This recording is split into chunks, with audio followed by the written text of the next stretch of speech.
Good evening, YouTube. Needle Bender 785 Ohio with a final and grand finale video for the GI-7b 3-tube amplifier. It's a video a lot of people have been waiting for. This seems to be a pretty popular design that I can tell that a lot of people take an interest to it, and we got some fun stuff. Let's shut this box down and talk about it for a second. So some of the features, some of the changes since my last video, and of course on this one we're going to take a look at everything. We're not just going to take a look at numbers, and there's some people out there that when they test an amplifier, they put it on AM, they turn the dead key down to 1 watt with crazy modulation over 100%, and and then show some good crazy PEP numbers. We only going to do numbers that we actually use and can use, because you can throw a good performance and put a good show on the meters, and I'm not saying the meters are bad, but that's not how you would operate it. And I want to know how my amplifier is actually operating. So we actually going to do a two-tone test. We're going to do an intermodulation distortion test. We're going to do a waveform.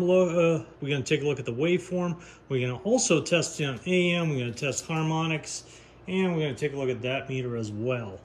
Right now, let's take a look. We got a 5-watt slug in reverse. That's our reflect. We got a 1,000 watt slug in forward. In right now it's in 2x. Well, let's put it in 1x. And the peak kit is off.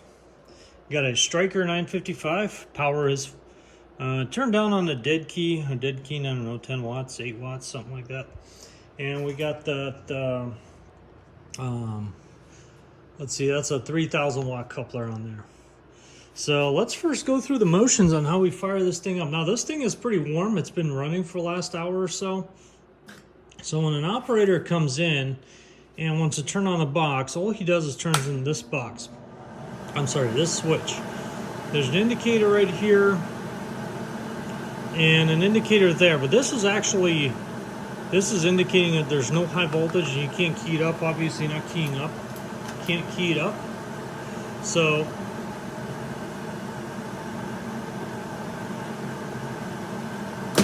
when you push this button, there we go.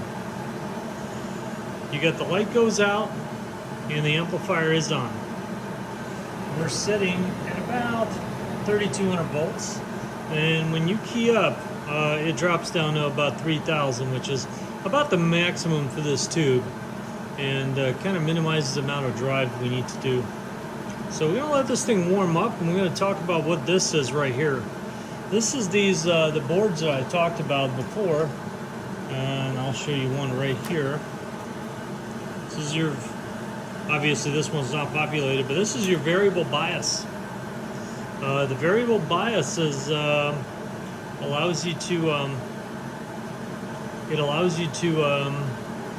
adjust your bias, and we're gonna show you that right now. Kind of play around with that a little bit.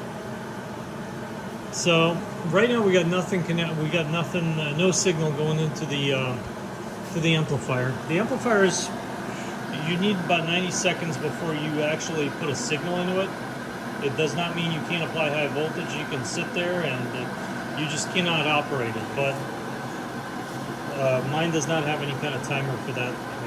It's up to the operator. So if we transmit, if we hit our foot pedal, let's take a look at the. So each hash mark before the 1 there on the amps is a 1/4 amp. We're looking for about 300 mils. That's the ideal. So let's take a look at what this does.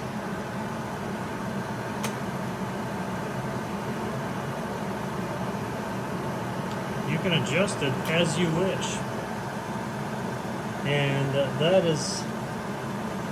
that lets you adjust the bias. There's no diodes. There's no strings of diodes. It's a smart little controller there that uses a high-powered transistor and a precision voltage regulator. Anyway, enough talking. let's take a look at what we got on the spectrum. Let's see, we got a dead key of about 300 watts. Let's take a look at that. Let's see what we got going on. Actually, about 500 watts. So let's take a look at our spectrum analyzer. That's our radio. That's our amplifier.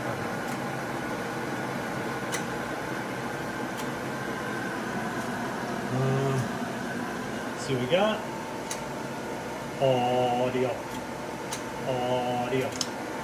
Now we're hitting this with a 100-watt striker. There is no driver, and I guess, I mean, we're kind of, in my opinion, we're kind of close to the.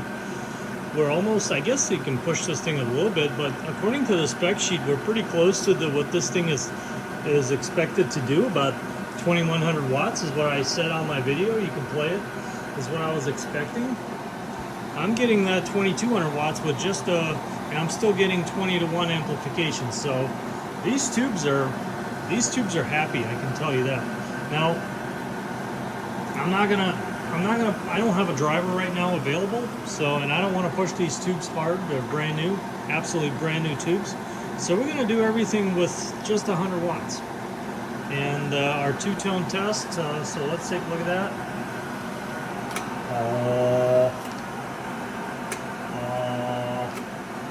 And again, that's our average meter right there, bird meter. That's about 800 average. I'm going to turn on our peak kit. Peak kit is on. It's off the scale.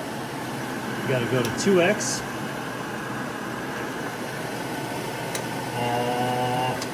It's 2000. Those meters they're within 5%.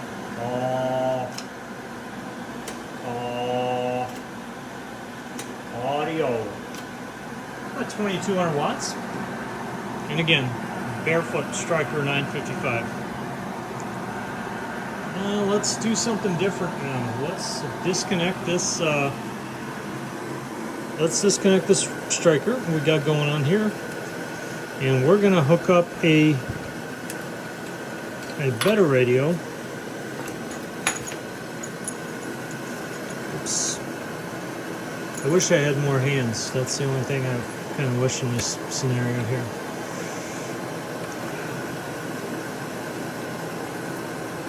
So we're going to be controlling this radio with this computer right here. And in order to demonstrate that, I'll show you what we got going on.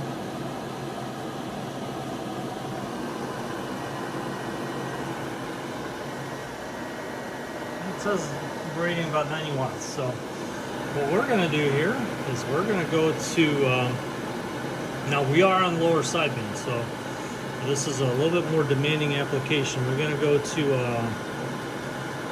let's see, where are we? System, power on. We were on harmonics, and we're going to go to two-tone.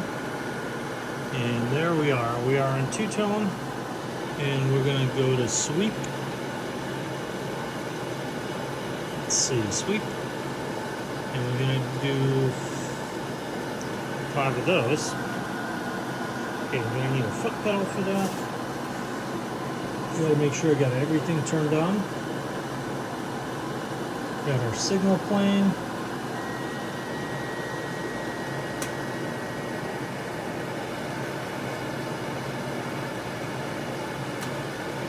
Okay. And let's see what we got. Let's see, peak, marker, delta,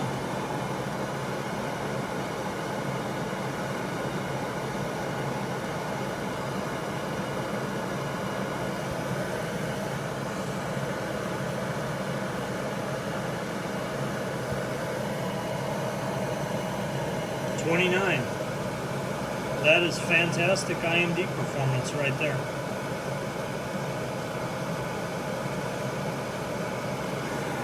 There we go.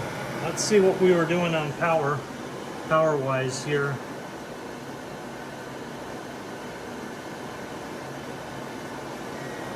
Let's see what we got going on. Step on the foot pedal.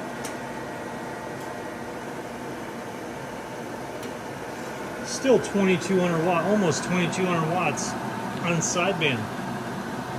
That's phenomenal. All right, let's go to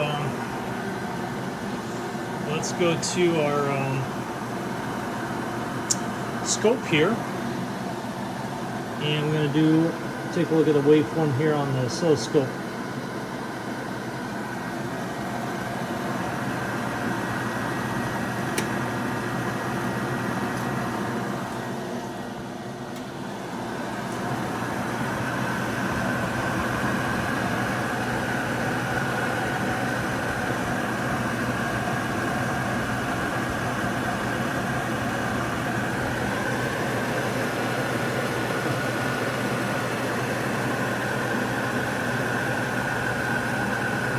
That is the two-tone waveform on the oscilloscope. And that's the intermodulation distortion, showing the two signals right there. I would say that's really good. My Tsunami project does about 31, and my 3CX3000 did 34. Now, again, there's some environmental variables one needs to consider, but overall, if the amplifier is properly tuned, this thing is going to sound fantastic. Like I said, I built this as a 2100 watt amplifier. I didn't want to use a driver. I guess you can use a driver, but I would absolutely, under no circumstances, drive this with more than about 150 watts. And but I would just probably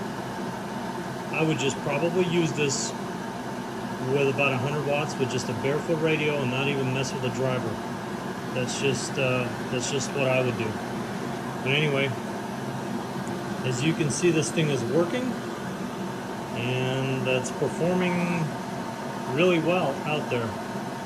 Anyway, 73s, and we'll be back in the next one with our next project and build. Needle Bender 785 Ohio. I am back on the side.